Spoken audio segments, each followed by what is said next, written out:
John, nice to finally have you in front of me. You know, we've been in touch for years by phone and messages and so forth. Nothing like seeing you face to face and being able to record this interview, which I'm sure everyone's going to find interesting because I know a lot about your background. John, let's start with the basics. Why did you start? Where did you start? And who influenced you to start bodybuilding? Well, my mother had a heart attack when I was 10 years old. And my father didn't know what to do. It was back in 1968. If you remember back in those years, fathers had very defined roles. They were responsible for paying the bills, taking care of the household. So your father worked, your mom pretty much took care of the kids. There was three of us. I was the youngest. My mother, when I was 10 years old, had a heart attack, and when she went in the hospital, uh, my dad, he pretty much was left with the three kids, the responsibility of taking care of us three kids, and he was like, oh, what do I do now? Do I take him for a walk every day? Do I give him water? You know, what I mean, he was, quite honestly, he was just, a hardworking man. And the one thing that he did was he lifted weights. It had been in the army, and he was a weightlifter. He had old York barbells. So he put these York barbells in my hand, and he taught me how to lift when I was only 10 years old, curls and, bench press and pull-ups, sit-ups, just your regular simple exercises. I started training when I was just 10 years old. My When I was 13, my dad was bringing home magazines, and Dave Draper was on the covers back in the early 70s, and Draper was on the cover. I remember the early images of Draper, especially, even more so than Arnold. And then it was the earlier years where Draper had the headband on and the long hair, and it was the beach guy. It was really awesome. And so I would say Draper really influenced me a lot. Also in the 70s, as I was growing into the sport, um, people like Richard Baldwin, Joe Means, I was competing in the teenage America, the teenage USA. I was getting blown away as in my early teens, and Richard Baldwin was doing good. Joe Means, they were on covers of magazines, so I kind of looked up to them. They inspired me. Draper, and then of course Arnold. Um, and I kind of switched, I guess, from Draper to really Arnold being such an influence, especially once we all saw Pumping Iron. That was a great inspiration. Lou Ferrigno, who trained with Steve Mahalik, who I trained with. Steve had won the Mr. American '72, and so I started training with Steve when I was 16 years old, and he had a lot of influence on me. And it wasn't. I really became his training partner more so than a student, and I guess you could call me the punching bag, because Steve was brutal. He'd come into the workout when I was a teenager. I didn't know anything about drugs or anything, and he'd hand me a Black Beauty, Speed, and I didn't know what it was, and I was not a drug taking guy. I would take the Black Beauty and I would go over to the water fountain. I'd throw it behind the water fountain and I get a drink. And I'll never forget, every time I would throw that pill behind the water fountain, I'd be thinking, holy crap, this is going to be rough. Because this guy, he's running around the gym like a psychopath, huge, insane, and just, all about, how could we make the workout harder. And of course, high volume, we did 40 to 60 sets of body part. And it was tough. I mean, Steve put me in the hospital twice, literally trained me into the ground. Once was a lesson that I learned when I was training for a show, and I went off my diet the night before, and he found out, and he said, you be at the gym at 7:00. And I would always record my meals and my workouts. And usually it would be like, I'd have a carb early in the morning. Then we train, and then I'd have my first meal after that, usually around 8:30, 9:00. And that day it was, 7:00 workout, and my first meal was at 2:30. We literally trained from 7 until about 2 o'clock in the afternoon. I went home. I was destroyed, and my mother ended up taking me to the hospital. I ended up, going in the hospital severely dehydrated, no potassium levels. I mean, everything was shot, and then I trained on my own for a while. But then I realized the only way that I would really, be able to maximize my potential if I went back to Steve, because he had this drive and this vision and focus that was just incredible. And he could, I called him the Charles Manson of bodybuilding. He could get anybody to do anything. I think about Charles Manson. Because people would say Charles Manson, he's so bad, he killed all those people. I go, no, he didn't. He actually got the other people to go out and do some bad things. And I said, that's how Steve was. Steve could get you to do anything. He could get in your head, and whatever he said you would do, because you just wanted to be great. That's for the guys that really wanted to be great. But I trained in the gym with great champions like Joe Nazario, Jerry Scalisi trained with me when I was younger. Tom Terwilliger, a lot of great champions. I was fortunate enough to grow up in an area that there was a lot of great champions that were cultivated from that atmosphere. But then, of course, growing up too, John, you were in the magazines, as I was growing up, and again, that's the physiques that I was looking at, the physiques that had great shape and great symmetry and classic lines. And, to me, it was all about creating a beautiful body. It wasn't just about winning shows. It was like, there was an element of, we want to create this championship body, but we also want to look good for the women, that they can look at us and say, wow, look at that guy. What a beautiful body, and not just, look at the big guy, I was very strategic in my training, and always have been my whole life. It was always about shape, wider shoulders, rounder cap shoulders, smaller waist, wide lats, sweep to the thigh, calves, great calves. And so I didn't train traps. I never did heavy trap work, because I didn't want that football player look. The guy, you see these guys like this, and the guys say, what do you do for traps? I said, well, we train. I do a lot of side delt work, and I always start shoulders off with side delt. Dumbbell laterals, cable laterals, machine laterals, cycles, supersets, drop sets. And, the whole vision was wide, beautiful, round, medial delts. And when your side delt fatigues, when you're doing your laterals and you start to fatigue, you start to do this. So the traps are engaged. You're working your traps. You're just not working them the way you would work them if you're doing heavy, heavy shrugs and different movements for traps. So I purposely stayed away from developing the areas or overdeveloping the areas that I felt would draw away from shape.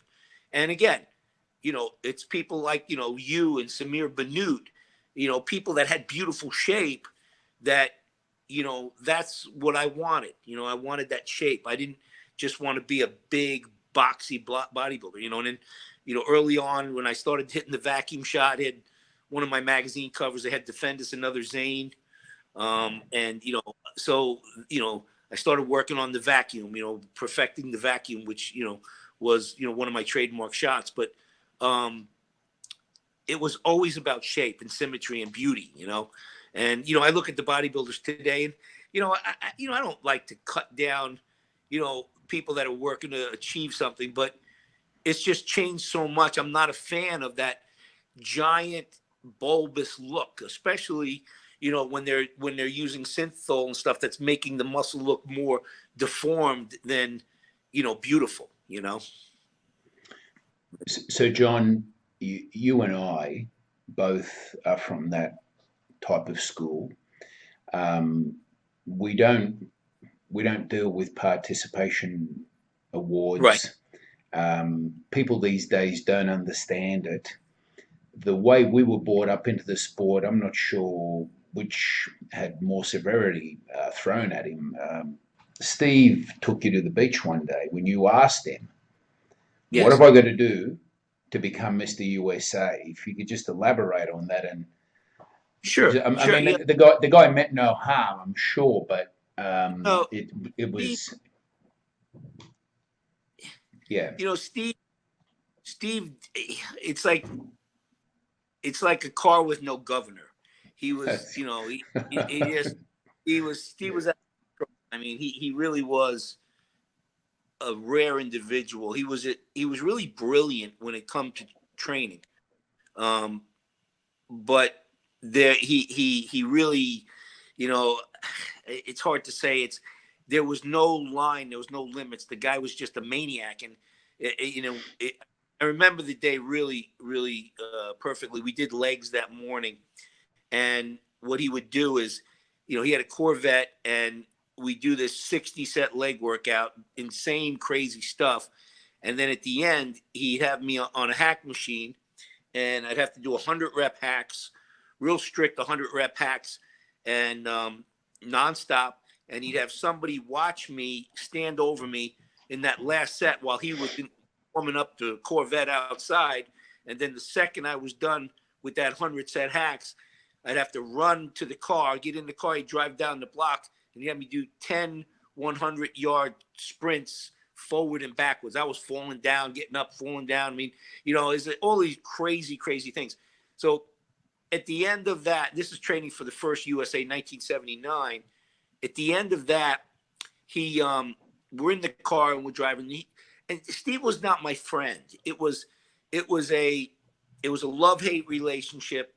He was my mentor, my training partner, because I became his training partner. I was the only guy that kept coming back. Everyone else, it was usually they did one workout with him. They'd be left on the sidewalk puking, and that would be it. And I was the idiot that kept coming back, but it's because I knew he was Mr. America. That's what I needed to do. And my mother kept trying to get me not to. You're not going back to him. You're not going back there. And I still kept going. And this day, we finish legs. He drives me to the track. I get back in the car. We're on our way to Jones Beach in New York. And we're sitting there. It's quiet. He's not saying nothing. I'm not saying nothing. I'm pretty exhausted. And I turned to him and I said, Steve, let me ask you a question. I said, look, I got to win this show. And it was my first USA, 79. I said, I got to win this show. What's it going to take for me to win? I can't afford not to win. We put so much work into this. What's it going to take? And he looked at me, and then he turned away, looked out the window, and he didn't say a word. And Steve was a very dominant personality. I mean, I didn't have much conversation with him. So I didn't say anything at all. We got to the beach, and we always went to a beach where there was either nobody there or very little, hardly anybody there. Went to a beach off on its own because, we both wearing posing trunks, and we didn't feel comfortable, walking around in posing trunks. So we find an area that was just private, and we put the towels down, and I walked down to the water, and he was up on the laying on the blanket, and I was in about a little more than waist deep. And I remember that morning so clearly. I was looking out, the sun was coming up. It was about 8, the sun had been up. It was about 8:30, so the sun was on an angle. And I remember just standing in the water, exhausted, thinking, my gosh, well, I'm so glad that leg workout's over, because it really took a toll on me. And I didn't know it, but the waves are coming in, and Steve gets up, and he's coming up behind me, and he comes up behind me, and all of a sudden I'm standing there, and it was pretty much like this. Boom.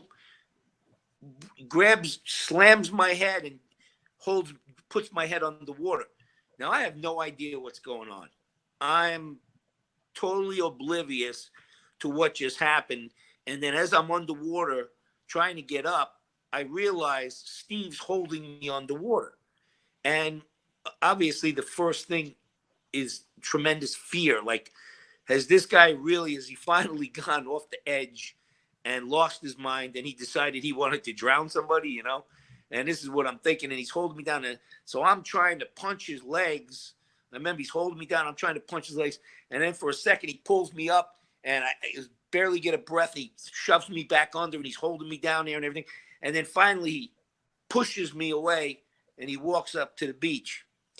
And I get my head out of the water, and I'm coughing and choking up and trying to get my bearings, and I don't really know what happened, and I'm upset, I'm scared, and I'm mad at the same time with all these emotions. And I start coming up the beach, walking back up the beach, and I'm screaming, "What the hell is wrong with you? Why did you do that? What's wrong with you?" You know, and I'm trying to find the answer, and he's sitting there nonchalant, and he looks over at me, he says, "Hey kid, let me ask you a question." And I asked me, "What?" You know, I'm still screaming and yelling. He says, when you were under that water, what did you want more than anything in the world? I was like, what are you, out of your mind? What are you talking about? I still couldn't figure out what he was trying to say. So he said, "I'm asking you a question. When I was holding you under that water, what did you want more than anything in the world?" I said, "What are you talking about? I wanted to breathe. I want to get out of the water, get a breath of air." And he said, That's right, son. When you want to win as bad as you wanted that breath of air, that's when you'll win. That's when you'll be a champion, you know? And as traumatic as that experience was, it always came back to that, you know, in the middle of that set of squats, you know, 100 rep squats or, you know, something, you know, a tough set of leg extensions or whatever. In the hardest sets of my life, it always came back to how bad do you want it? You know, do you want it as bad as you want to breathe in? And what's really sad is, you know, more recently in the last couple of years, there's some motivational speaker. He did a thing about the beach story. And he talked about, and this is one of these guys that do a lot of motivational speaking. And he says there was this guy, he was a salesman, and he was mentoring this other young guy who was a salesman. And he said, he said, "Well, I want to be a good salesman. I want to be the best salesman." He said, "Well, you come down to the water. Let me show you something." He brought him down to the water. And he did a play on the beach story about how he held this guy underwater. And he said, how bad did you know, what did you want? And the guy said, "I wanted to breathe." He said, "Yeah, well, when you want to make a lot of money and you want to be the best salesman, then you got to want it as bad as you want to breathe." And I was highly offended by that, because even though it was my story and he changed the story to this salesman and this money, it offended me because it was never about money. It was about becoming a champion, you know?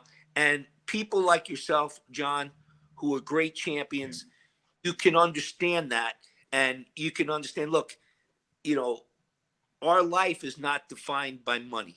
Money is something that we have to have for security, and you have to have for, you know, things you want. But my life was never defined by money. It was defined by having the work ethic and the drive and the passion to become a champion. And, you know, that to me is so far superior than chasing money, you know? You know, and it's not the titles or anything like that. It's becoming a champion and the process and the journey and what it takes to become a great champion. And, you know it because you go through it. We didn't land there. You know, you didn't land with your multiple Mr. Australia titles or the universe, or, you know, you didn't land there. That didn't just happen. You had to create that. And on the way, there was a lot of times where we were under that water fighting for a breath, you know, and fighting for survival and fighting to become that champion. And, you know, the losses that we took and the beatings that we took were defining moments, you know. And I always talk about defining moments, because my first contest, there were 4 contestants.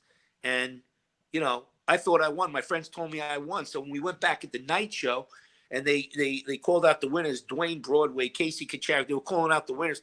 Top 3 come out on stage, and I wasn't called. So I went up to the guy with the clipboard, and I said, "Excuse me, sir." I said, I need to get out there. I'm John DeFendis. So he looked at the clipboard, and he said, "Son, I'm sorry. You didn't make the cut, you know?" I said, "No, no, I won the show. You know, my friends told me I won the show. Why would my friends lie, right?" So I'm like, "No, I need to get out there, you know?" He said, "Son, you didn't place." I'm like, "There's 4 people, there's 3 places," right? That feeling of having that guy tell me you can't go out there, you didn't place, when there was only 4 people. I was the only person that didn't get to go out on stage. That feeling, you don't forget that. If you're a real winner, you embrace that, you feel it. It's a defining moment that you say to yourself, I never want to freaking feel this again. And I'm going to do whatever it takes to not have that, what we used to call, what the wide world of sports used to call the agony of defeat, you know, with the skier coming down the mountain and he tumbles. So the agony of defeat. Well, that was the agony of defeat. It was a defining moment, and it was a very, very integral part of my youth growing up, being able to embrace that loss and feel that pain and wanting to overcome it, you know? No participation medal. Yeah, no, nothing. I didn't, you know, what I had to go with was the piece of paper that had my number on it. That's about it, Yeah. you know? Yeah. That, you know, a reminder of, you know, you suck. You know? So, John, what sort of goal setting criteria did you have? How did you get through that? Well, it's interesting because from a young age, my brother was a 2-time All-American wrestling champion, incredible wrestler, one of the greatest athletes in the country. And he was my original role model growing up. I wrestled. I was good. I got a scholarship to wrestling, but everybody would always say, oh yeah, John DeFendis, yeah, he wrestles. Yeah, he's not like his brother Anthony. He's not, you know. So as good as I was living in a shadow, and I didn't want to live in a shadow. You know, I said, I'm never, ever going to be better than my brother in that sport. So, you know, I had also at the same time been training with the goal of winning Mr. American.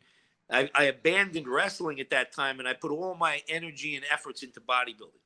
And I had at 16 years old, I had a big success board, a gold board with pictures of Arnold on it and pictures of Draper. And, you know, so, you know, I defined my goals at a very young age. I wrote down, I will be Mr. America when I was 13 in a black and white composition book.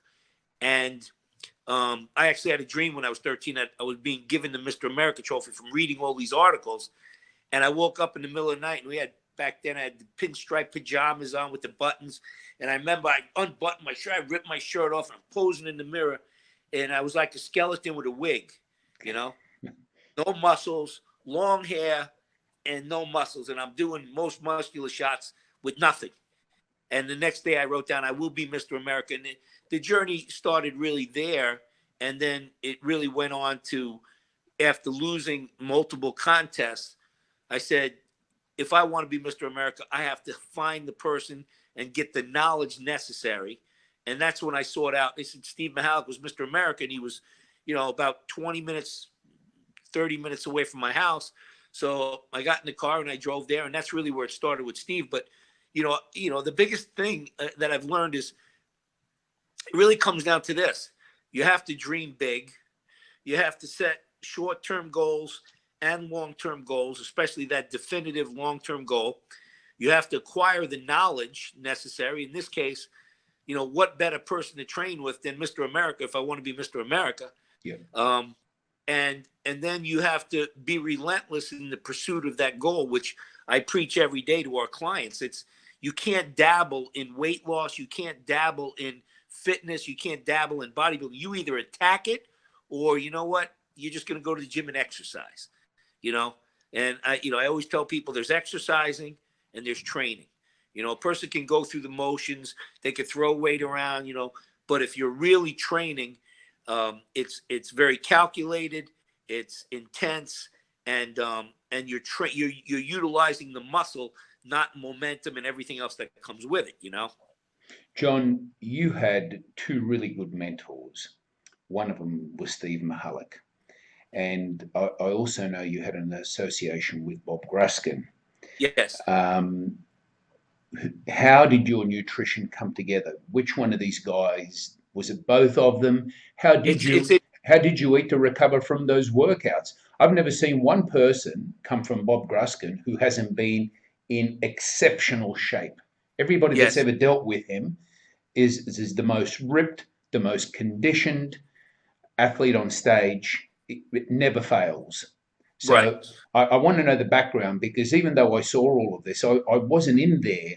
And Yes. you would have a great insight into what actually used to go on, because I even used to hear stories about when he used to make guys pose. Yes. You'd be in a room with him, squeezing your heart out for an hour or so, and Yeah. I was told it was torture. So Yeah. Bob, Bob, the Bob, nutrition, the training, how did you recover from it? I don't know how you were capable of doing 60 set. I want you to tell me how one of those workouts was sure. actually went, Sure. and your strength levels. This is the other thing. You were doing stuff where if somebody could bench press 320 pounds, like you, strong dude, you were warming up on an incline with 320 pounds for 20 Yeah. reps. Yeah. I was doing Okay. 3 sets of 30 on the incline, and my max was 550. And Butch Nieves, who was, I think NABA, I think he won the NABA universe in his class. Butch came into the gym that day. He was visiting Florida. I was in Florida, and Butch is up in New York. He lives by Bob, and he walked in the gym. He was on vacation. He walked in, and I had 550 on the incline that I had worked up to. I had done a couple warm up sets, a couple singles, and at 550, I was going for 550 that day. And Butch comes in, and he looks at the bar, and he says, "What asshole put that up there?" Somebody was gonna have like 5 people. I said, "Oh, I'm getting ready to do that," and he laughed. He said, "Yeah, you're gonna do that." I go, "Yeah." I go, "Do you want to give me a lift?" He goes, "Wait, you're gonna lift that?" I go, "Yeah." Now, when I say 3, lift it, but don't get your hands away from the bar. I don't want your hands touching it, because that always kind of messed me up if somebody was. And I said, if I fail, then you'll be able to come in and grab it. And he didn't believe it. He didn't believe I was going to do it. And to this day, anytime I write at somebody questions, I say, I just put Butch's name on there. I highlight Butch's name on Facebook, and then he comes in and goes, "Yeah." He's like, "I got to tell you, I bet against him." I said, "There's no way he was going to do it." But yeah, 550 was my max on the incline. I've squatted 450 for 30 to the ground. Some incredible things, but so much of it over the years is just mental and consistency. Strength is about consistency. If a person trains for 3 months and then takes a layoff and then comes back, he's starting. It has to be cumulative over time, and you have to consistently every week strive for that 2.5 pound or 5 pound plate on each side to go heavier. And what I would do on the incline was simple. I would always start with the incline. I would do a couple warm-up sets. I do a couple doubles. I would go to a max single, and then whatever I failed with, I would go 10 pounds above that for 2 force reps. I have somebody give me 2 force reps with a weight that was 10 pounds above what I failed. And then usually when I came back, whatever I had failed with, I usually got, or maybe a couple workouts later, I would get that, miss the 10 pounds, miss the next one, and then go 10 pounds above that. And, the reason I worked on the incline is because, I always said to myself, why build your chest out? And then when we get older, that drops anyway, and then you have boobs. So my whole thing was building my chest up. I wanted thickness up here.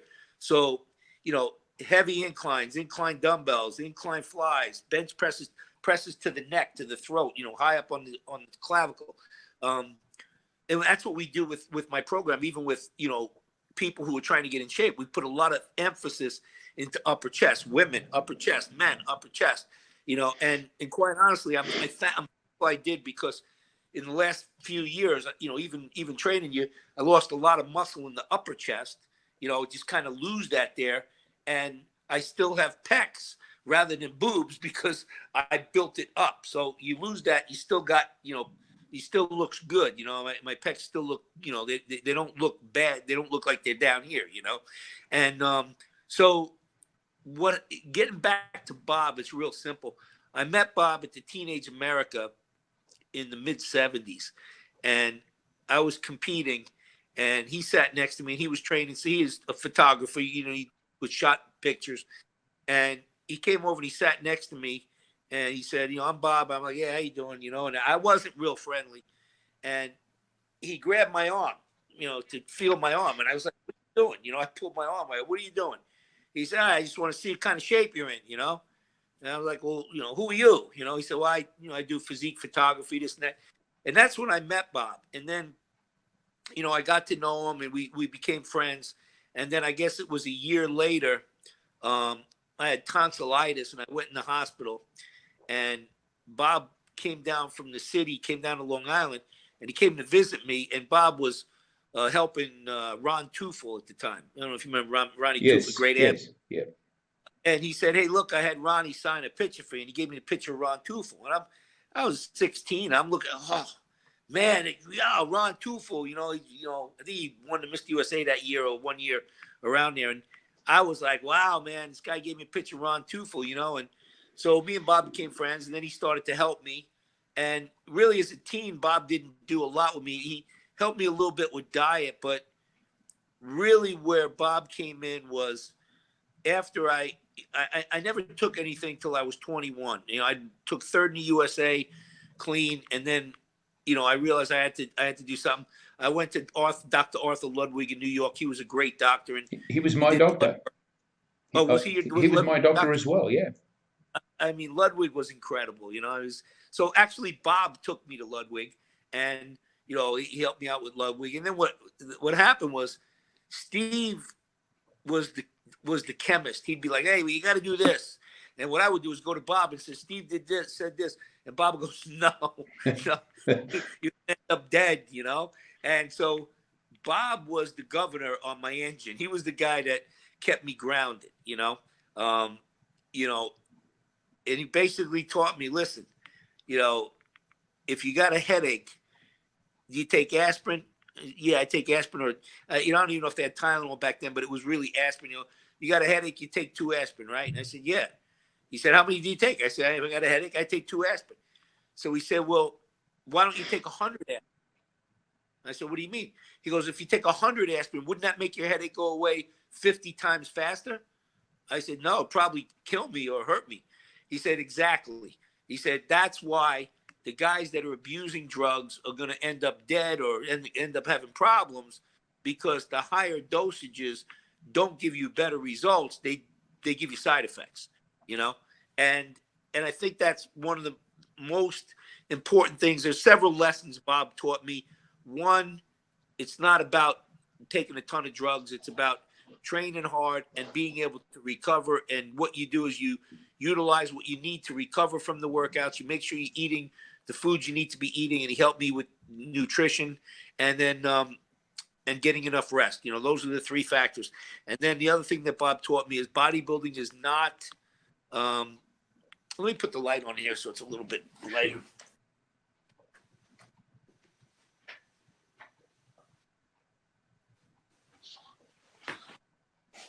Is that better?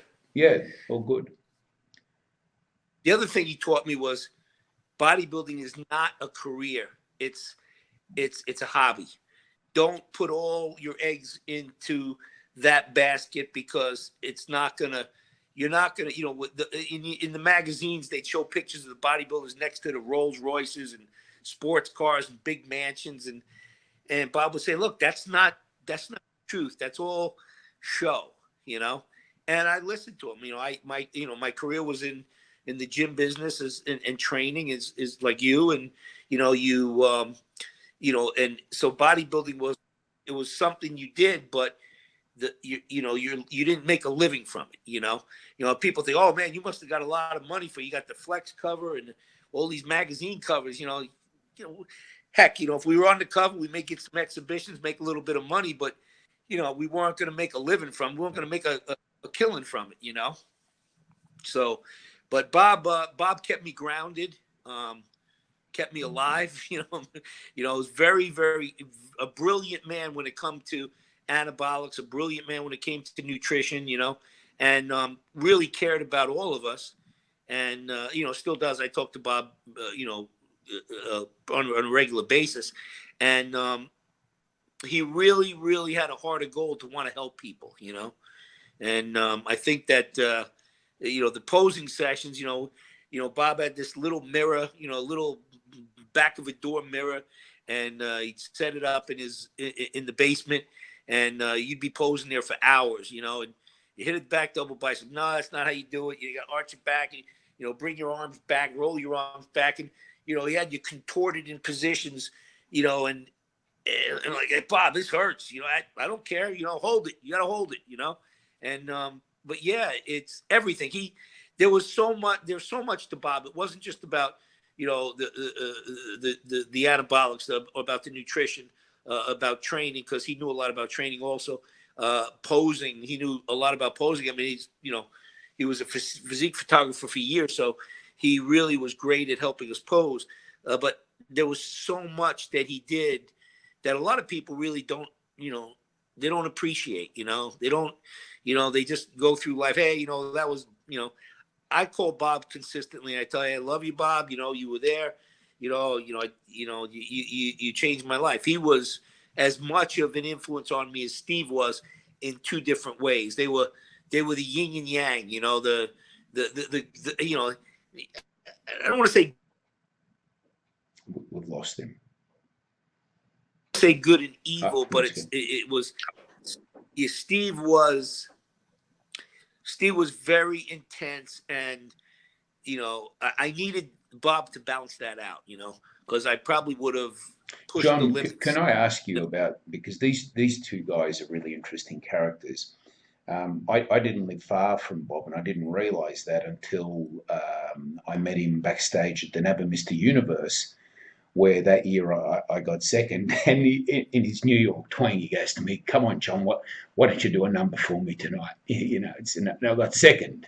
I went back the year later and won it. So I never. Who won that? Well, the one where I got second, Koak. Oh, okay. Koak won that one.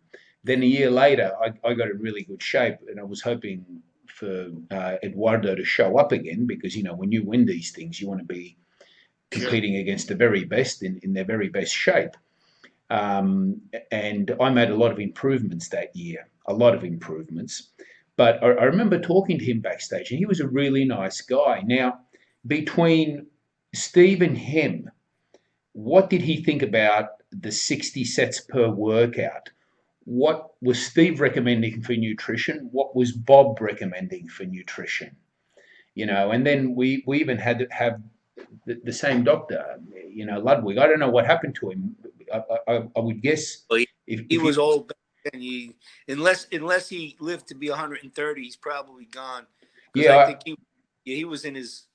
God, he had to be in his late 70s back then. Well, in the early 80s, when I saw him, 1985, this guy was already 80 or something like that back then, and I don't know what happened to him, but with this guy, I'll be open. We're talking like he would give you one shot of Decadurabolin every 2 weeks. That's the sort of stuff he would be recommending. Once you got to about 600 milligrams a week, that was it. That was it. Yeah. Well, Ludwig also, and I tell people today, the way we did it is you would go in, you do that blood work, and Dr. Ludwig would be like, "Okay, look, your liver enzymes are a little high. Let's wait until what do you mean wait? I got a show coming up. No, we got to wait until your liver enzymes come down." He was very calculated, and it's for that reason that people like me and you are healthy and alive today, because we learned from the best people that had the knowledge to keep us healthy, And I think, unfortunately, the sport has gone where now the people that are on the street selling the drugs are telling these guys what to take, and they're just it's completely out of control, and you can see it. And guys dropping left and right. You look at the amount of bodybuilders that have died in the last few years is it's mind-boggling. And people tell me, people will tell me, "Oh yeah, man, it's fine," and this and that. I said, let me tell you the key to bodybuilding, the key to being a champion bodybuilder, to be able to win a title and then live to talk about it and live to enjoy your memories. I mean, the memories that that you and I have had. You standing on stage winning the universe, or all the Australias, or me winning the USA. It's it's great to think about that and be healthy and talk about it, instead of, having to destroy your body, destroy your health, and look at it in a bad way, like everything you did was detrimental, Yeah. But Bob wasn't a big fan of the 40 to 60 sets. But, the thing is, I was recovering from it, when I was a teenager, before I was 21, before I knew anything about anabolics, I wasn't. I was, I mean, I got in shape for shows and I did good, but I wasn't, wouldn't have been able to recover had I not eventually gone to Dr. Ludwig, and Bob just kind of kept an eye on that. Hey, he's recovering. He looks good. It's all good. But Steve had no, I mean, it just was like whatever he felt like doing that day, and you were along for the ride, matter of fact, it was in '79, getting ready for the USA that year. The USA was in San Jose, California, and it was Thursday. I was flying out Friday morning to go to the show, and the show was Saturday. And Steve, Thursday, we're in the gym, and we had to do probably 40, 50 sets for legs. Then we did 40, 50 sets for biceps. Wow. And now we start setting up the tricep thing. Now I'm white. I'm dead. I've been dieting. I'm like, and I said to him, Steve, I got to fly to San Jose, 6-hour flight tomorrow. I said, most of the bodybuilders aren't training today. They're taking off. It's 2 days before the show. And Steve took the tricep bar and he threw it, and he starts screaming. As he throws the tricep bar, it hits an 8-foot fluorescent lamp, blows up in the gym, literally explodes in the gym. He turns to me, says, you shut the F up, get out of my gym or train. He said, don't tell me I'm the champion, you're not, and Steve was, and I just shut my mouth and I just trained, but there were some brutal times. I mean, some very brutal times, because I think with Steve, it was a combination of the anabolics and the uppers. He would take uppers to train, downers to go to bed. There was a lot going on there. And mentally, the guy was a genius, but he had demons, and I know the people that were close to him, his family and myself, and the people that, were in his inner circle, you knew, the guy was a ticking time bomb. And at the same time, he was brilliant. I mean, he was like one of the very eccentric people that, had two sides, How did Twitch. how did his nutrition compare to Bob? Because this is, there's a thing with all the guys that I'm talking to, John, and back then you were probably utilizing, I would say, liver tablets and amino acids. I'm not sure everybody was. The carbohydrates, the proteins, the frequency of the meals, how many meals, the water. How did it vary between Steve and Bob? Because I know both of these guys are geniuses, and people really want to hear the specifics. Yeah, the difference between Steve and Bob, it was pretty much meat, eggs, and chicken, with Steve. All protein. Protein, you couldn't get enough protein, 500, 600 grams a day. All protein. I mean, we would eat, and we would train, and after we trained, I would have 9 chicken breasts, and Steve would have Wow. 6. And it's weird because, I just followed his lead, whatever he did. At that time, in those years, I do 9 chicken breasts and the keels from Kentucky Fried Chicken, and I'd rip off the skin and the fried stuff and just eat the chicken. But it was, we trained, I'd have 9 breasts, he'd have 6 breasts. He didn't eat as much as I did, but I'd have 9 breasts, he'd have 6 breasts, and then I'd go, and there was this place called Zorn's on Long Island, and they made barbecue chicken breasts, and I get 5 bags with 6 breasts in each bag. These are the ones with the bone on it. Yeah. And then, I take the skin off and I just eat the chicken meat, So that was, at certain times. And then contest dieting, Steve would just have me boil chicken. And I boil 8 pounds of chicken a day, but again, with the bone. So it was 8 pounds with the bone. When I pulled off all the chicken, it was about 5 pounds of breast, and I was eating 5 meals of 1 pound of boiled chicken breast a meal. And it would take me close to 45 minutes to an hour to eat that pound of chicken, because it was just like eating shoe leather, So for contest, it was just boiled chicken. That was it. You know, there wasn't a lot of science to Steve's nutrition. It was, you're just going to eat a ton of protein. And quite honestly, I see that a lot today. Like when people talk about whether it's keto or no low carbs and everything, you know, they say, oh yeah, well, you know, keto and this and that. I said, well, here's the thing. Keto, that'll work if you're taking drugs and you're doing that. That'll work to an extent. But when you're really looking at health, I think there has to be more of a balance. And like what we do with our program, you know, quality carbohydrates, you know, your sweet potatoes, rice, oatmeal, you know, quality carbohydrates along with your quality low-fat proteins. And then we have lean beef, London broil, you know, lean steak, and or 96% fat-free ground meat. But with Steve, it was just protein. With Bob, he had carbs in there, you know. And then for contest training, you know, we would manipulate the carbs, which is what we do with our competitors here. We get them in good shape with the carbs, and then once they're in good shape with the carbs, then we manipulate the carbs, you know. But I'm not a big fan of low carb diets, you know, long term. You know, for short periods of time, you know, a lot of times people don't have the patience to see the results with the carbs in there. So they pull the carbs out, they see their weight drop, they see they're losing water. Hey, it's working. So they go that route. And, you know, what I learned over the years from all the work that I've done is, you know, the key is to keep the carbs in there, get lean, get some abs with the carbs. And then when you get down to that, you start to play with the carbs. That's when the magic happens. Yeah. You know? Yeah. Yeah. Look, that's, you know, the thing was with all of Bob Gruskin's men, how did they all achieve that incredible condition, John? Every single one of them.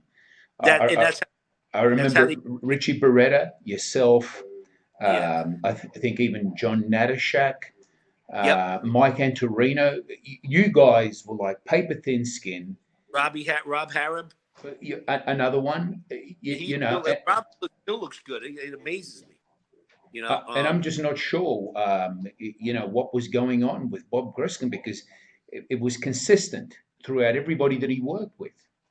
And I think what it was is a couple things. Number one, and you hit it on the head. You said it was consistent with the athletes or the champions, but it was also that consistency. Bob kept them in the game. You Yeah. know, he kept them in the game, and it was the diet was always clean. It wasn't like, okay, we're going to do a show, cut your carbs. It was, you got to eat clean, you got to keep it clean, you know, and you get in shape first. And I tell people that all the time. You know, they say, hey, I want to do a show. I'm saying, you know, here's what we got to do. We got to get in shape before we get in shape. I mean, I got women that come to us, they're 100 pounds overweight. I want to do a show. Like, you know, Yeah.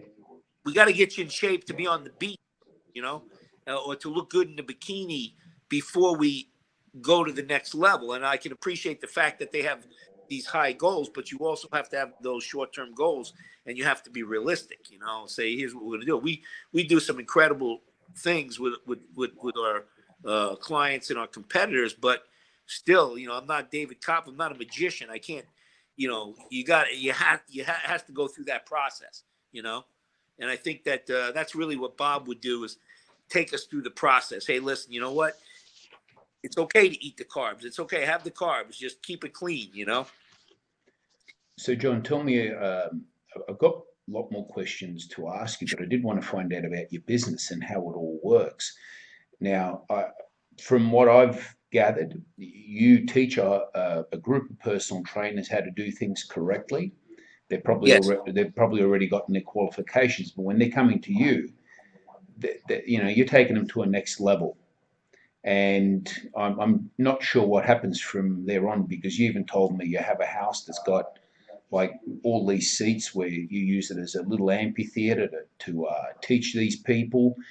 I'm not sure how many gyms you work with. I've never quite understood, but I can see what's, Yeah. if you'd like to explain that, please. Sure. Sure. And I've been doing this since '82 when trainings first started to come in, between training people myself and then starting to incorporate trainers with UltraFit. But basically what I do is, you know, we have trainers that are certified, they're qualified, but we teach them the principles and the workouts of UltraFit. So, you know, and it's very specific. It's very calculated, you know, and I'll give you an example. And I have everything broken down where we're prioritizing them. So let's look at a guy that does chest. You know, I'll sit down with a potential client and say, you know, what are you trying, you know, what are you trying to do? I want to build up my chest. I want to get in good shape. Okay, so what do you do, if you don't mind me asking, what do you do for chest? And then I'll say, you know what, let me take a stab at it and guess what you do for chest. And I'll say, you start with bench press, maybe 4 or 5 sets. Then you go to incline press, 2 sets. Then you go to flat flies, and then maybe some pec deck and maybe some cables. Wow, how did you know that? You know, that's amazing. You know that. That's because it's the same crummy workout that everyone does across the country. See, these are magazine workouts, okay? You see, I down completely different. I look at prioritizing the chest. Now, you know, one of the areas that what I call is the forgotten area in workouts is rib cage and serratus, you know, pullovers. You hardly ever see people do pullovers anymore. And if you see them do it, they're using a 100-pound dumbbell and jacking that over the bench. You know, they're throwing it over, you know, using a lot of weight and just throwing it over. And what I do is, you know, I started to think about the old days, the half moon benches, and where you over the half moon. So I looked, and several years ago I tried to buy a half moon bench. I couldn't find one. Typically they're doing bench press, inclines, flat flies, pec deck, maybe cables. And so what I do is I say, look, we want to start off with, and what I did is I took what used to be the half moon, and I wanted to simulate that. So I got a Bosu ball, a half ball. Yes. And I put it on the edge of a bench.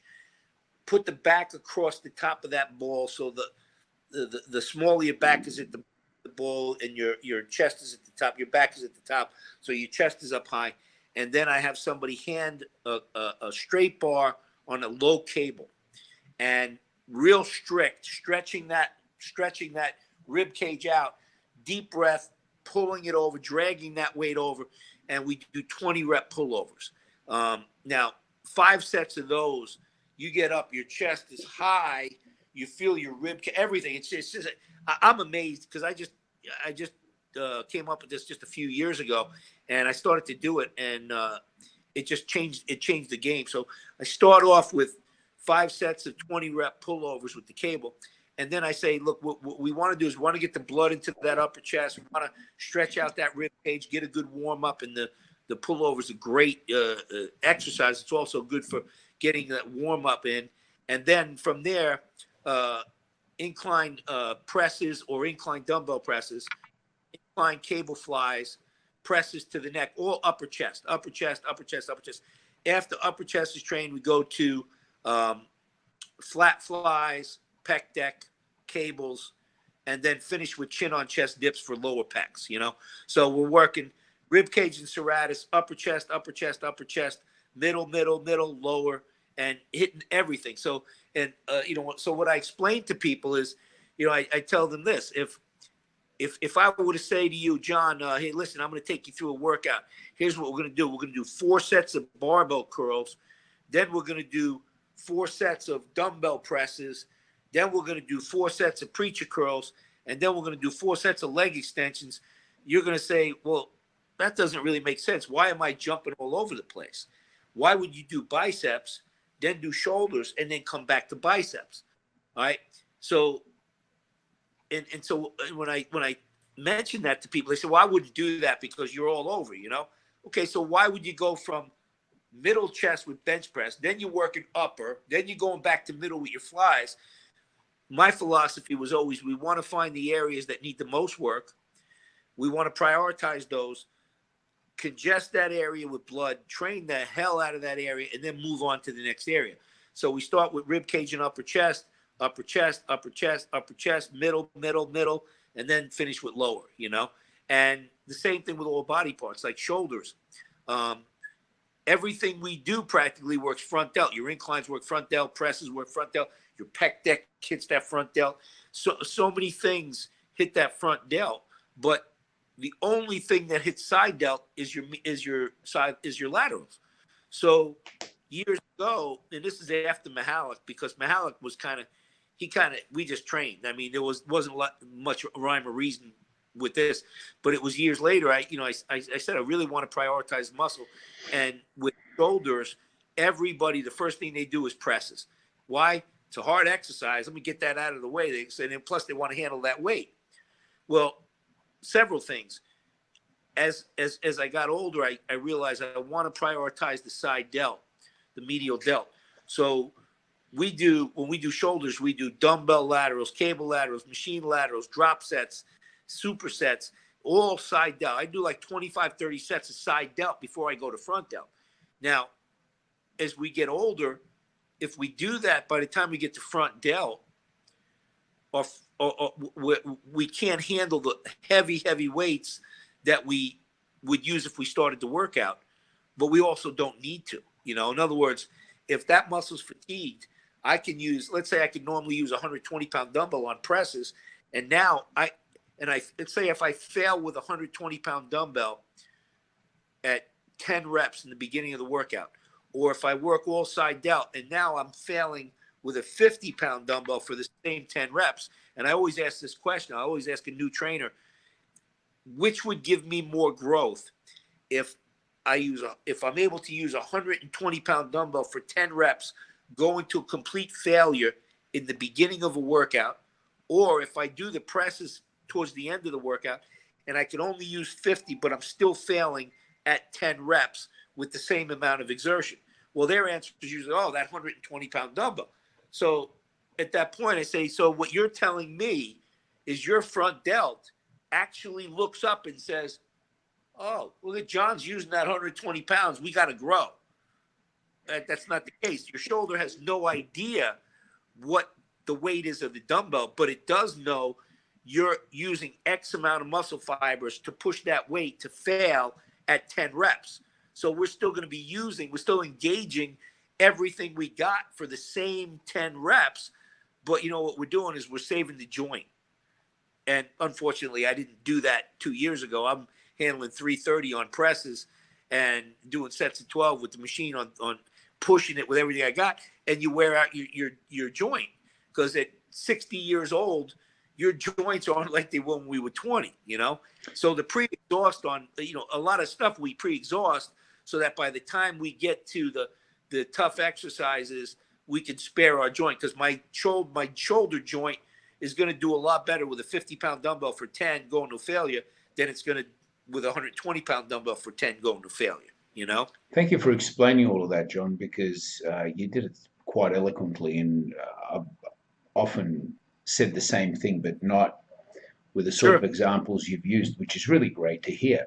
John, one of my favorite body parts is back. Tell me how you attack the back, because it's sheer genius the way you describe the chest. Well, here's the way we look at back. The biggest part of your back, obviously, is your lats. So the way I always look, why not get the lats fully congested with blood, train the lats, and then draw that blood into the middle with your rows, your exercises that are going to hit your rhomboids and your middle back, and then from there down to lower back, your erectors. So basically, we start out with Dickerson's stiff arm pull downs, and we'll do 4 or 5 sets of pull downs. Once the blood's in the lats, then we usually cycle wide grip pull downs to the front, stiff arm pull downs again, same thing again, and rope pull-ins where you're pulling on underneath with the rope. 5 cycles like that. Then from there, go to parallel grip pull downs, either with a machine or with the cables, pulling down here like this with a parallel grip. And then from there, wide grip Dickerson's. And then I do a standing cable row, because years ago, I think it was 79 or 80, I was watching guys do the seated cable row. And you've seen it. They load up the weight, and they're yanking their arms, so much arms. So I said, I want an exercise that's going to transition lats to back, where we did all this lat work, the stiff arm pull down, the wide grip pull downs to the front, the rope pull-ins. It's all lat work, lat work, lat work. Now, I want a transition exercise that's going to basically work the lats, but bring the blood into the middle back. And what I came up with was a standing cable row, where you use a low cable and you're down like this, and you're coming up, and you start to pull with all lats, middle back, and then boom, lower back in. So your knees are bent and you're standing up and you're pulling that weight back. So you can't use a lot of weight, and the rep range is about 12 to 15. And when you get to 12, you start to feel your erectors getting tight and all the muscles in your back getting tight. So I use that as a transition exercise from lats to back. And then from there, we go to bent over rows, T-bar rows, the other rowing movements, So it's lats, a lot of lat work first, then the transition exercise with the standing cable row, then bent rows, T-bar rows, and seated machine rows maybe, and then one-arm dumbbell rows at the end, Lower back? A lot of lower back hyperextensions, and the stiff, the standing cable row will eat up your lower back. And no deadlifts, deadlifts in life. Matter of fact, my entire program has no deadlifts. Our trainers use no heavy deadlifts. For hamstrings, stiff-legged deadlifts with light weight, but there's no heavy deadlifts in it at all. And I never did deadlifts. And you've seen my back. My back is was one of my better body parts. And but I built my back with pretty much that kind of workout. So John, this is a workout that you'd be doing for your clients. Now, I'm not sure how you work it there, but here what I do is either a 45-minute or an hour session. Now, that sounds like, how many times a week are they training their body parts? You see, it's all progression. So let's say Mrs. Smith comes in and she hasn't trained. 2 sets of leg extensions, 2 sets of seated leg curls. Workout, 2 sets of leg extensions, might be 2 sets of leg press, 2 sets of seated leg curls. And 3 months later, she's cycling leg press, squats, leg presses, and lunges. So there's a progression. But the most amazing thing is, we have 50 and 60-year-old clients that are training harder than bodybuilders. I mean, we don't baby them, but the exercise form is very, very critical. It's not sloppy. It's all, the form is good. So it minimizes the injuries. We don't have any problem with that. And they're doing high volume, and but it's fast paced. So once they get rolling, they're cycling like the pull downs, Dickersons, and the rope pull-ins, it bang out 5 cycles. So we can get, we'll start out with full body workout. Say a person starts a full body workout Monday, Wednesday, Friday. Then it'll go to a split where they're doing, say, chest, shoulders, and triceps Monday and Thursday, and then legs, back, and biceps Tuesday and Friday. And then we may get it to the point where they're doing a 4-day on, 1 day off. It depends on how serious they are, but typically a 4-day program is the majority of our clients. Okay. Monday, Tuesday, Thursday, Friday, with Wednesday off and the weekend off. So does it all get completed in 1 hour, or? No, all the workouts are 1 hour. Wow, you compress all of that in 1 hour. Yeah. No wonder they're making such great gains. They're moving. I mean, they're moving. Once they get to the point where they're conditioned, we have them. There's very little rest. But that's another reason why there's no cardio. You don't need it. Our whole thing is there's no cardio. And people say, "Wow, that's genius. How do you come up with that?" I said, "Well, it was real simple. We never did cardio." Like in the 70s, you walk into Mr. America's gym. You had Jerry Scalise looking like a statue. You had Tom Terwilliger. You had myself. You had Steve Mahalik. You had Joe Nazario. We didn't have cardio. There wasn't a bike or a treadmill in the gym. They didn't have it. And so what happened was, I was training people with no cardio. They were all getting in shape. So I never put cardio in, because the workout, the cardio was built into the workout, that fast pace, So, my thing was always real simple, because people ask me, well, how do you, we've taken over 100 pounds each off of more than 1,000 people in South Carolina. Wow. And they say, well, how do you take 100 pounds off of a person with no cardio? I said, well, it's simple. Here's what you got to understand. And this is the biggest thing I explain every day. People think cardio burns fat. The first thing cardio burns is ingested calories. Okay. So if I bring you through a tough leg workout and then I have you do 45 minutes of cardio, let's say you're taking in 2,500, 3,000 calories, you're burning up 2,500, 3,000 calories. What do we got to repair the muscle with? If we're burning up the same amount of calories we're taking in, that leaves us nothing, you know? So I was always, my philosophy was simple. We're going to train you really hard for that hour, and then we're going to make sure you're eating 4 or 5 good meals to build that muscle, increase your lean muscle, which increases your metabolic rate, which is going to allow you to burn that fat. But we got to take in quality food only, and we got to get rid of the cardio, and we got to put the intensity into the workout, you know? And I tell people, if you go through our workouts, you wouldn't dare think about doing 45 minutes of cardio after that. You know, there's no way. I mean, you know, I take a person through a workout myself here. They you know, towards the end of the workout, they're praying to God they finish the workout, you know? And my goal, I never make people throw. They go, hey, John, I know if I train with you, you're going to make me throw up. I go, no, I ain't going to make you throw up. And they go, really? I go, yeah. Well, if you throw up, that's like an excuse for the end of the workout. I want to take you through it. And if you start to feel like that, that's where we got to step back a little bit and then step it up again. You know, the art of being a great trainer isn't making somebody throw up. I've had guys I've interviewed as trainers. I say, hey, tell me a little bit about what you do. Oh, man, I made this guy throw up, you know. I said, well, I can make you throw up. Do 500 squats. But that wasn't hard, you know. I mean, there's a point that the body's going to say this isn't going to work, you know. So if I tell you to do 500 squats and you're not conditioned to do 500 squats, you're going to throw up. Does that make me a great trainer? No, it makes me an idiot because I just made you do something that's not going to help you, you know. It's going to defeat your body and it's going to defeat you mentally, you know. My goal is I got to get every client through that workout, but I got to make that workout the hardest thing they've ever done up until today. And then the next workout, we got to make it more challenging, you know, and that's really what we do. And I train the trainers to challenge the client, don't hurt the client, don't do anything stupid. And the workouts are all built in. Like all my workouts are already built in. So the trainers don't come up with their own stuff. They use the UltraFit workouts, you know, at all different levels. There's, you know, I have all different levels of workouts. And you have all the diets worked out, or is that something that you... The nutrition is basically, you know, I have a booklet with the nutrition in it where they start. And, you know, if they've only been eating 2 meals or 3 meals a day, the first thing we do is get them on 4, you know, and we have the balance of carbohydrates to protein. I don't do the macros thing because I built it all into the program. You know, I tell people, I don't want to hear about your macros and your sodium and your calories and your carbs. It's already done.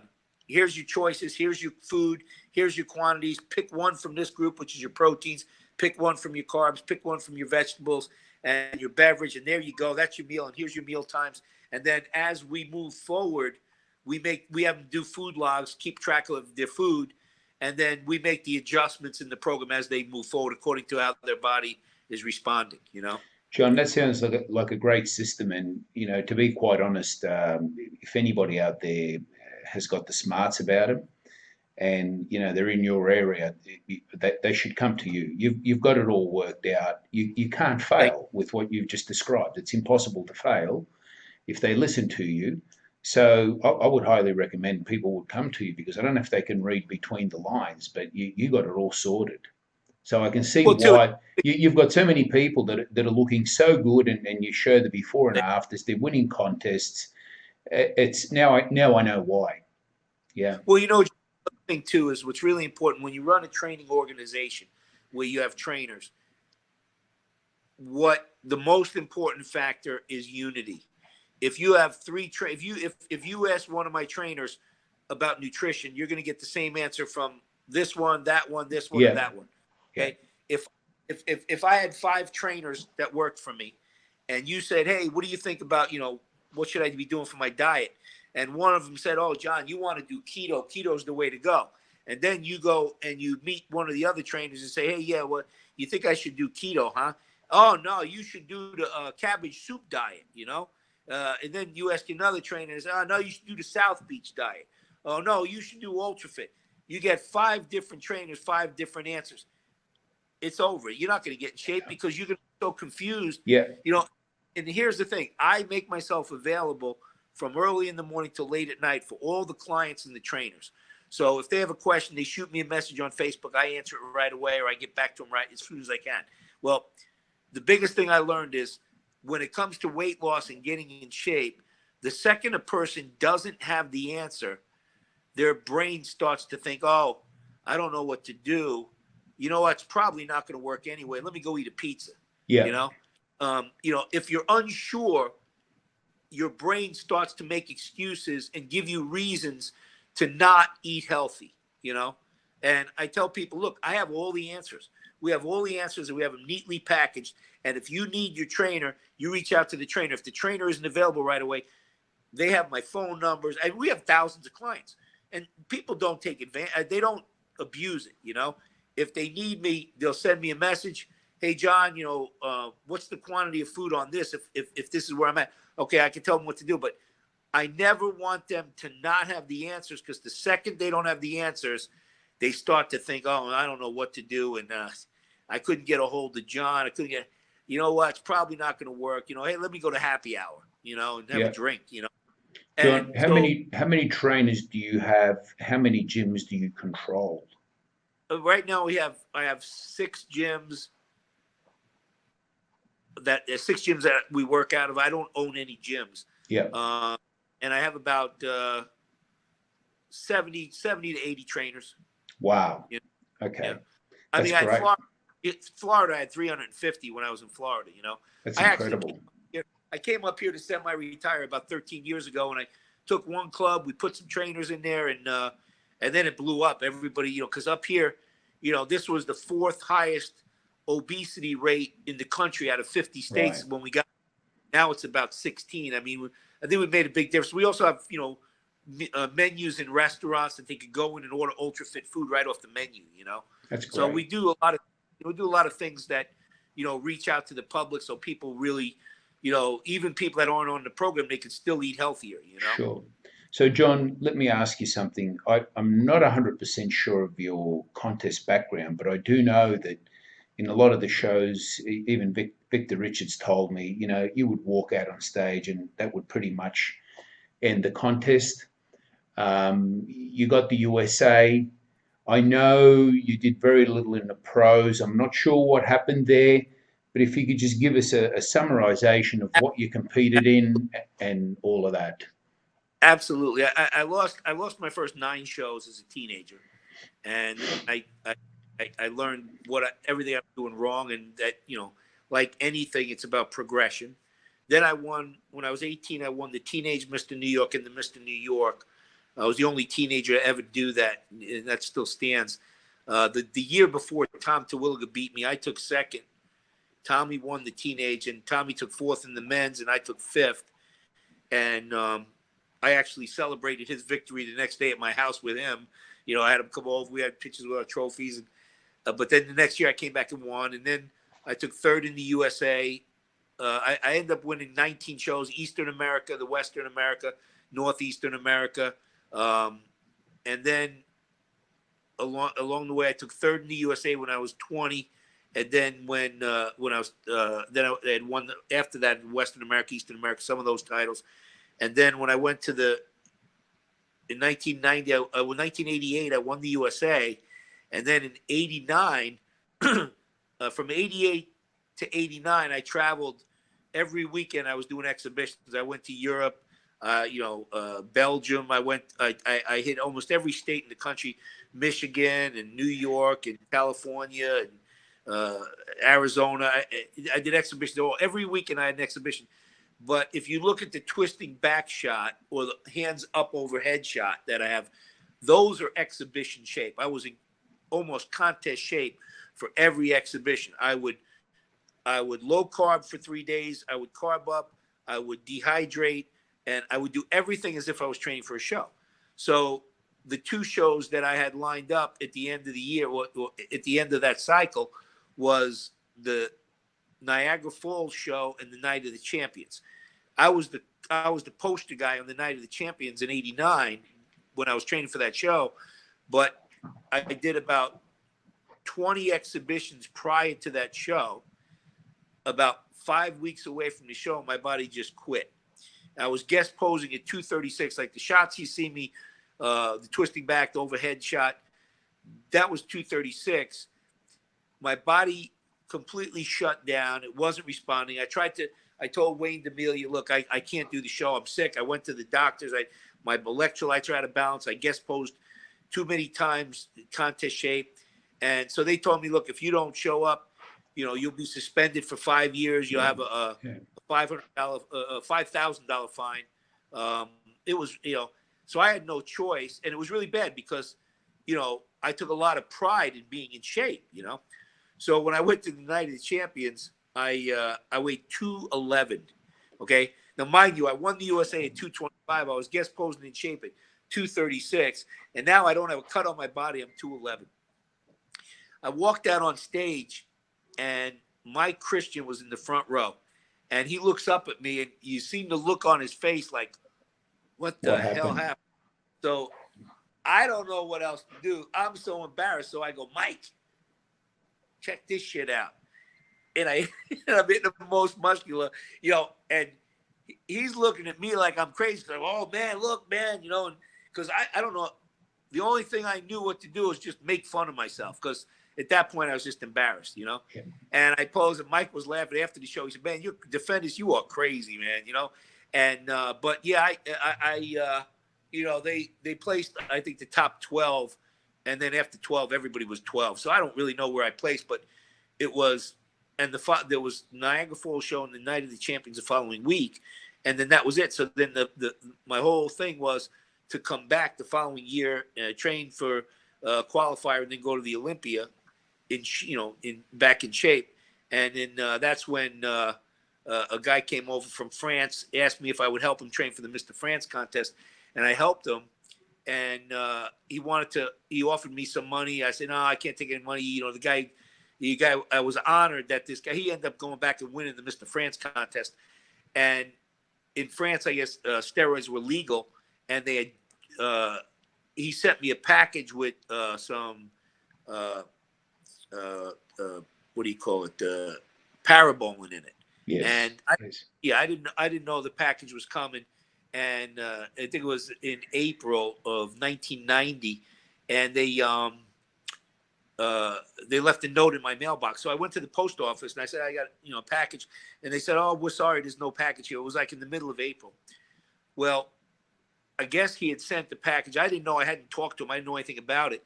And I was going to the doctor. I was still taking anabolics. And what happened was I guess they had x-rayed the package. So they held the package for 3 weeks till May 2nd. On May 2nd, the government made steroids illegal and a felony. They delivered the package. They waited 3 weeks, delivered the package. And then I signed for it, and I brought it in the house. I opened it up, and I was, okay. I never used Parabolin before. And I said, okay, well, I'll have to ask Bob about that and see what, about what Bob says, because he's a genius, and he's a biochemistry teacher. And so I put the package down, and then about 10 minutes later, I got bombarded, TV cameras, DEA, customs, the whole thing. And then that was it. I was drug tested for 5 years, and that was it. It was done. And obviously at the time, you spent your whole life building that career in bodybuilding, as well as, my career with fitness. So I was devastated. I was almost suicidal at that point. But what I did was I shifted from the guy who was training people and running my business and the guy that spent a lot of time on his bodybuilding, to bodybuilding was done for me. And I focused 100% on UltraFit and building everything that eventually became a great success. And it was after that I left bodybuilding, and it was a blessing because I didn't get involved in what became bodybuilding, which is the drug abuse and everything that we see now. And thank God for my health, because I was a competitor. And quite honestly, I probably would have went down a path where, okay, well, if that's what they're doing, maybe I need to do that. And I was lucky. I was out of the game. And what I did was I spent 100% on other people and building a training team that could help people, and then I was brought to Washington. I trained Speaker of the House Newt Gingrich, took 61 pounds off of him in 11 weeks. I trained Calvin Klein, the designer, Mike Piazza, the baseball player. I traveled around the country doing seminars and training people, and at the same time building my business, in Florida and then eventually here, That sounds great, John. What next? Next is just helping more people every day. That's it. Personally, just to stay healthy, and it's tough. I mean, as you probably know yourself, you're about my age. I'm a year younger. Yeah. Okay. So you're 60 now or 59? Yeah, 60. 60. Yeah. So as you know, it's like we're at a point where we're not at that point in our life where we go into the gym and we're making progress and going for something better than we've ever achieved, and that was an exciting time, when you would go into the gym and you could lift more weights and set more goals and go, and you were moving forward and your body was changing and you were seeing these incredible, but we've seen all that incredibleness. We've seen that, the shape and the lines and the cuts and the things that was amazing to create. And it's no longer, there's no more after that, there's no, so at this point in the game, we want to look our best, we want to feel our best, but more importantly than anything, we want to have that quality of life that gives us, we still have strength, we still have, energy, we still feel good. We want to keep that. But the problem with training, a lot of people say, well, you're John DeFendis, training's easy for you, but it's not easy anymore because, and it was never easy, but it's not easy because we're no longer improving on our best, So the goal has to change, and that's a shift in mentality. Mahala couldn't do it. Steve Mahala couldn't do it. He wanted to be Mr. America forever, and he wanted that body forever. Unfortunately, he ended up killing himself because he couldn't handle, not living with that body that he had in his prime. We're not going to look the best we've ever looked. We can look good, we can feel good, and we can maintain our health and our quality of life, but we're never going to exceed the best that we achieved. And so you just have to be proud on what you did achieve. And with you, John, I mean, it's amazing. Your physique is just, it epitomizes classic bodybuilding, Thank you. and it's something because we went through we did what we wanted to do. We set high goals, we accomplished those high goals. And now the best thing we can do is utilize what we've achieved to be able to help more people and empower more people and get them to believe that they too can achieve their goals, Sure. So, John, you had a shoulder operation twice. I've had 3 back to back. They've been a little bit different. Tell me how that's going. And I saw some film clips of you where you claim you're training with light weights, but doing side laterals with weights that most people cannot even squat with is probably light for you. But tell me how that went, how it's going now. What next? It was a wake up call, I mean, it's when you feel invincible your whole life and you can do just about anything and you set these amazing goals. So I had the one surgery, shoulder replacement, and that didn't work out real well. 9 weeks later, it was popping out of joint, and it was because they did the wrong surgery. They're supposed to do a reverse, so I had to go back in for a reverse shoulder. So this is all shoulder replacement on this shoulder. But my range of motion, I can I got full range of motion here. I do a vacuum shot if I want. The only problem is coming back behind the back. That's the only limit that I have there. But I can do side lateral raises. I can do flies. I can do, pretty much almost anything. I just can't reach behind my back all the way with that left arm. And obviously, I can't push the limits on strength because I got, the replacement. You got pins in there too, So, it does limit you, but it doesn't prevent me from being able to train hard, Okay, because I've been told that may be what I need next. I'm not sure, but the longer you wait with these things, the more advanced medicine becomes. So, John, Sure. just wrapping up, if there's anything that you'd like to say, anybody you'd like to thank, Well, Anything you'd like to see transpire on the scene, you know, I've got the site ClassicBodybuilding.com, and you're very active on there, and I really want to thank you for that, because that's the sort of stuff I need sure. to create some sensibility and common sense, hopefully back into the sport. So if you wanted to wrap it up by, you know, thanking anybody, talking about anything you want, Well, yeah, you know, family. the biggest thing I'd like to say thank you to Steve Mahalik, may he rest in peace, because that guy made me a man with a very young age, and a lot of people today would say it was abusive, and you know how the mentality is today. Oh, that was abusive and that. You know, I don't look at it as abusive. I look at it as he pushed me to my limits, and he made me realize that, you know, you can do things that you would never in a million years dream you could do on your own. And we all need that person that could challenge us to be better and push us to our limits. That was Steve for me. Bob Gruskin, this is now, was it 40, let's see, 15, I was 15. So it's 46 years that I've been friends with Bob Gruskin, and he was instrumental in all of my success, from, you know, keeping my mind level-headed, keeping me away from doing stupid things that could have contributed to bad health. Just a lot of great things. And as you know, he trained so many champions. I think it was 8 Mr. Americas, or between Mr. Americas, I think 8. An incredible human being. And then all the Tom Tawilliga, I got to thank Tom Tawilliga for beating my first show in the teenage New York that year. And I always tease Tommy about it. Every time he'll post on my page, I go, "Oh, there's that guy that beat me in my show." And, you know, and we laugh about it.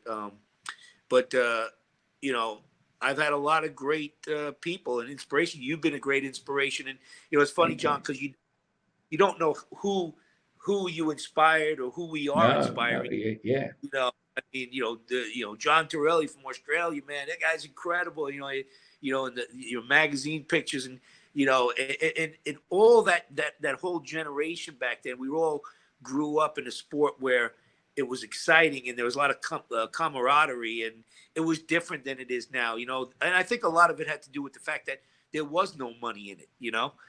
We weren't fighting for a prize money. It wasn't about how many likes you got on Instagram, you know. And, you know, now it's different, but what we had back then in the classic bodybuilding, and you bring it back to classic bodybuilding, and letting people see what it was really about. To me, that's exciting.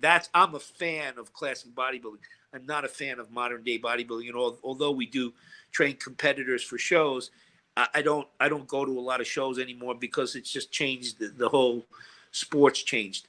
But yeah, the list of people to thank is endless. But I think the greatest thing, and what I really like to thank, is my trainers for the work that they do, because they allow me to bring my dream to fruition of helping more people, and the clients who I'm so proud of our clients, because they have so much heart, you know. And, you know, we teach them to think like, and you see it, you know, be the shark, be relentless, attack your goals. Yes. You know, it's all about the mindset, and it's the mindset of a champion. I mean, you have it, you've had it your whole life, and it's just transferring that mindset to a person that doesn't believe in themselves, and get them to believe that they too can be great, you know. Sure. But yeah, and I appreciate you, doing the video, and your buddy there was helping out. Yeah, John, I really appreciate it, because this has given me an insight. We've always spoken over the years, but never spent this much time, you know, understanding what you were all about. And it's been really, really interesting. And I think a lot of people will be interested in listening to this interview. The older guys that, you know, like me, never quite knew what was going on, and the younger guys are going to learn from this. I'm sure they're going to like it. And John, I wanted to thank you so much for taking the time out to do this. I appreciated it personally for myself, and also for other people who I know. They're going to love this. So thank you so much. Thank you very much. I appreciate it. And you got to come here to train sometime. We have to get a work at it. Because I tell you this right now, I'm gonna be upfront with you, John. I'm not taking that like 9 billion hour flight to Australia. Okay, I'd love to I'd love to see the Opera House and all that, and I hear it's beautiful, Yeah. you know, and you got, you know, but that flight, I just don't think I can do. No, I don't blame you. In fact, I'm always looking for an excuse to come back to the United States, and this is yet another excuse you've given Well, me. you're always invited here, my friend. Yeah, You're always invited. catch up, take a workout. I know you got this incredible home gym. Yeah, yeah, So, I love it. you know, we're the sort of people that can have a lot of fun doing this sort of stuff. So I'm looking forward to that, John. So I hope to see you Absolutely. sometime in the near future. Yes, you're always invited here, John. Come by, and you know the trainers would love to meet you. I'd love to have you at one of the meetings. They'd get a kick out of it. Thank you, All right. John. Really Thank. appreciate that. Thanks for the interview. All right. I'll be Take talking care. to you soon.